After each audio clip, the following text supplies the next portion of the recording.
Hello YouTube, this is Morgan Airspeed Prime here with my next Avatar news update video. So I've got a couple of things to cover here. We'll start off with Netflix Avatar. So interestingly, they posted about Geeked Week, which is coming up the week of September 16th. And they seem to be basically highlighting that there will be some Netflix Avatar news at this event because the official Netflix Avatar account posted about this. They posted the official sort of trailer for the event, which includes some footage from Netflix Avatar. That usually means they are going to have something about it, so we're absolutely going into this expecting something. But what's it going to be? Because they haven't started filming yet, or proper production side of things. We know it's going to be starting kind of soon-ish in the next kind of couple of weeks, basically. So I guess they will have that to say. Sort of the updates that we already know of, like, hey, in case you didn't realize it, yes, book 2 and 3 are confirmed to be happening. You're going to get the full story, and they're going to start filming for book 2 very soon. That's very exciting. But what are they going to have in terms of new news? Everyone is speculating, and it feels like it almost has to happen at this point that, if they're going into production here, Toph is going to have to be involved. They probably have their Toph already, so announce her, basically, is the idea. So yeah, the assumption here would be that if there is a new piece of news, it probably is the announcement of the casting decision on Toph. So, new member of Team Avatar, super important that they get this right, because people in general, I think, really love the cast from season 1. And if they get this right, they've done the really good, strong thing at the start of the book 2 stuff. Obviously, for me, I'm not super into like following the actors and stuff like that. I hope and I trust that they will get the right person. For me, the more interesting piece of information probably would be if they were to announce how many episodes the book is going to be. Because 8 is probably what we expect to match with season 1. But I think we all know coming out of book 1 that it would be better if they had more episodes so they had more time to tell the story. And certainly less episodes would be a bit of a disaster. I think they can maybe manage it with the same amount of episodes, 8, but they probably need more for a more plot-focused book like book 2. They kind of got away with it in book 1 because it's a little bit more scattered as a story, but there's still a general feeling that they did skip too much stuff, basically. So I wonder what the course correction is going to be in terms of taking feedback from season 1 on board. But we will have to wait and see. Because like I said, I think most of the information here is just going to be probably catching people up to speed on maybe information that's previously been confirmed in like text stuff, in a video, big event like this, confirming, recapping that stuff, and Toph's casting. Maybe some of the other actors for like Long Feng and stuff like that, maybe they'll include them as well. But there is my initial thoughts on this. So still about a month and a half away for this announcement, but nice to know it is coming. Next up, Gen Con is happening right now, and Magpie were there.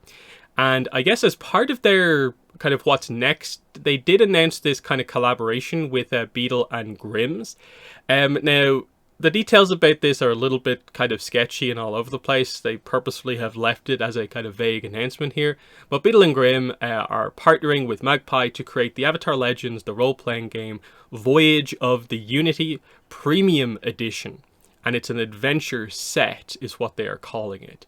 Coming to Kickstarter, and then if you go to the website, it's pretty much just the same thing, and you can put your email address in here to sign up for news about the Kickstarter. I've already done it, so I can keep track of this whenever it comes out, but the big question is obviously, what is this? So, adventure set obviously means, I guess, it's going to have probably a couple of adventures. At least over one, I'm guessing, is the idea here, because one adventure is a pretty small amount of content. So my assumption is they're going to do a few adventures themed around the Voyage of the Unity, which is going to be this giant voyage of the ship, the Unity, basically across the world of Avatar. It's an important plot point in the Roku RPG material.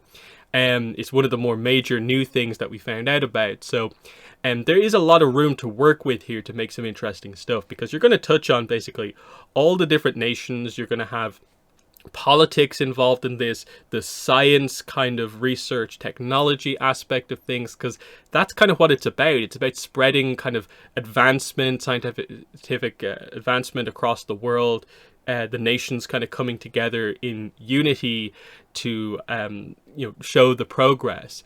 But it's also, of course, an era where the nations are sort of subtly fighting against each other for resources and to gain power in the background. There's no out and out open conflict, because Roku is doing his job well as the Avatar as a diplomat, but the nations are preparing kind of for something, and they're a bit suspicious of the unity. Like, there's a bit of sabotage going on, spying going on this thing. And even though it should just be this, the unity goes on, spreads word, all the nations seem to have their attention to a certain degree on this in terms of what's actually happening. So like I said, lots of room for stories.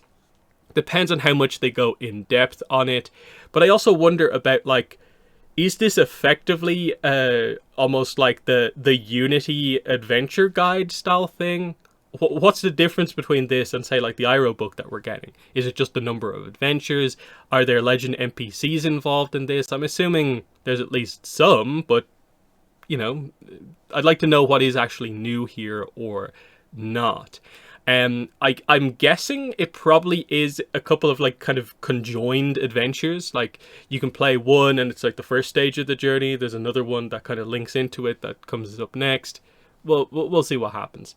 So, as for the premium edition aspect of it, why are they partnering with a different company for this? And this is because if you look at what this company has in terms of their other stuff, their premium boxed editions, you can see as you go through some of this stuff that, like, a lot more paper, a lot more stuff. That's what we're looking at here in terms of these bonus items. So a lot of kind of like pins, token style stuff. It seems like a lot of the stuff that they have here also involves, like, maps. Seems to be a major thing, which I think for the Unity and its travel across the world makes sense as being something to focus on. That's certainly, I think, a weakness of a lot of Magpie's stuff, is a real lack of wanting to do anything in regards to maps. And that's the information stuff that, to a certain degree, it feels like you need to play the game. So if they have some good maps, that's definitely a nice premium item to have in here. Some tokens, other stuff like that. Hard to say. Like, you could see that there's a lot of different items that they could have in these sets, because the pricing on these ranges quite a lot, like 300, nearly 500. The cheaper ones are like 185, 175. Obviously, because it's going to be a Kickstarter, I'm guessing the pricing won't be as extreme initially, because you're backing it in the first place, and then there'll be like stretch goals. So there probably will be actually a lot of stuff in this by the end of it. But the fact that they say premium effectively means it's going to be probably a little bit on the overpriced for what it is side of things. And it really is going to depend on what they have here. Is the story and game content going to be good enough to get people to kind of come in on this? And then are the extra items going to draw even more people in? Hard to say, but certainly one to keep an eye out for, to see the Kickstarter. The timing of it seems pretty decent as well, with the Roku novel hype. Now they're coming back to the Roku era in the RPG. That's interesting. They just need to get the story aspects of this across more overall. So we'll watch that as it goes forward. Spoiler warning for the last part of the news, just because we're addressing some of the details from The Reckoning of Roku. So if you haven't read that yet, just be aware about the next couple of pieces of news. Nothing huge in terms of the very ending of the book, those major spoilers, but, details from towards the end of the book. So first of all, the typo has been confirmed. It is confirmed to be a mistake when it comes to the Great Comet timeline error, which I did a video on earlier on in the week. So I like to hope that that video was helpful in terms of more people becoming aware of this, and maybe the news getting to Randy Ribay and people at Avatar Studios that this was actually an error in the book, because he did give a response on Instagram confirming extra credit to those who caught the typo in The Reckoning of Roku regarding the Comet timeline. This will be corrected in future reprints. Now, he doesn't say what the correction is going to be, what's it going from to, but our assumption, if we are correct, and he's saying we basically are about catching this error, is that it should be changed from the comet is coming in 44 years to the comet is coming in 66 years. This is to make it line up with when it has to come, which is post Roku's death, when Aang is 12, rather than this date here with 44 happening when Sozin and Roku are 60. Roku is still alive. That doesn't make sense because the comet is meant to be once every 100 years. So we get confirmation finally. It's an error. They're not doing anything crazy with the comet. It was just an error. Now, I hope Avatar Studios maybe look through the process a little bit here and figure out, like, okay, why didn't we catch this? Like, we have all these approval kind of systems. So many people must have read that section of the book and no one caught it. When fans did, like, that's always a little bit of a frustrating situation, but mistakes do happen. They're fixing it. It's unfortunate that it's going to be kind of maybe tricky to make sure you get yourself a physical copy of the book that has the confirmed, like, correction in it. So maybe one to hold off on buying a copy of the book, but you also want to support the release. So tricky situation. So maybe buy a digital copy of the book for now. That will probably get corrected earlier. But at least we know. That's the thing. They within a week basically of the release of the book, you know, they've mostly managed to, you know, get this correction out there, which is nice to know. Other detail is from a little bit earlier. I might have mentioned this at some point somewhere, but I'll mention it here just because it's an interesting kind of detail that he answered in a question. So about Avatar Zalir, did you think of her as the last fire avatar before Zito? And the answer is, in my headcanon, she was pre-Four Nations. So hard to judge this in terms of canonicity because he says headcanon, which means it's not like official. He's not clarifying that the intent for sure was this, but to a certain degree, he wrote the scene with this in mind.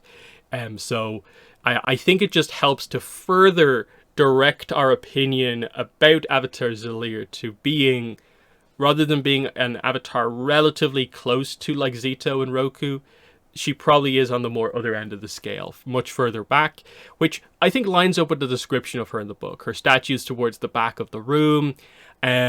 She's wearing clothing from an older style from the Fire Islands that the book clarifies is at least centuries, if not thousands of years old. And I think that's what really helps to kind of get it over the edge of, like, yes, a fire avatar wearing that clothing must mean that she realistically is a older avatar from pre-Four Nations, which means at least 4,000 years ago, if not more. Again, we have a giant kind of gap at the start of the timeline where, okay, I guess the Four Nations are not fully all formed in the way we think they are, and Zalir fits in somewhere in the middle of all of that. So interesting that they've made a decision here to not just kind of keep going backwards from Aang adding avatars, and now have instead kind of added in an avatar like right in the middle of everything, in the gap, in the pretty large gap between Wan and like avatar like Gun or something like that. So cool to kind of get that as a kind of partial confirmation of, like, yes, our interpretations about the way she was described were correct, and I think everyone is lent towards that as we've had more time to read the book and see the connections that they're trying to make with introducing Avatar Zalir. So yeah, that's the news. In the comments, let me know what your thoughts are. What do you think they're going to announce at Geeked Week? Is it going to be Toph casting or something more? What do you make of the Avatar Legends role-playing game Voyage of the Unity Premium Edition Adventure Set? What are your expectations for this? And then, yes, the confirmed typo about the Comet. What are your thoughts there? And also a little bit of an update, clarification maybe, on Avatar Zalir. So let me know your thoughts in the comments below, but that has been the video. Thanks for watching, and bye.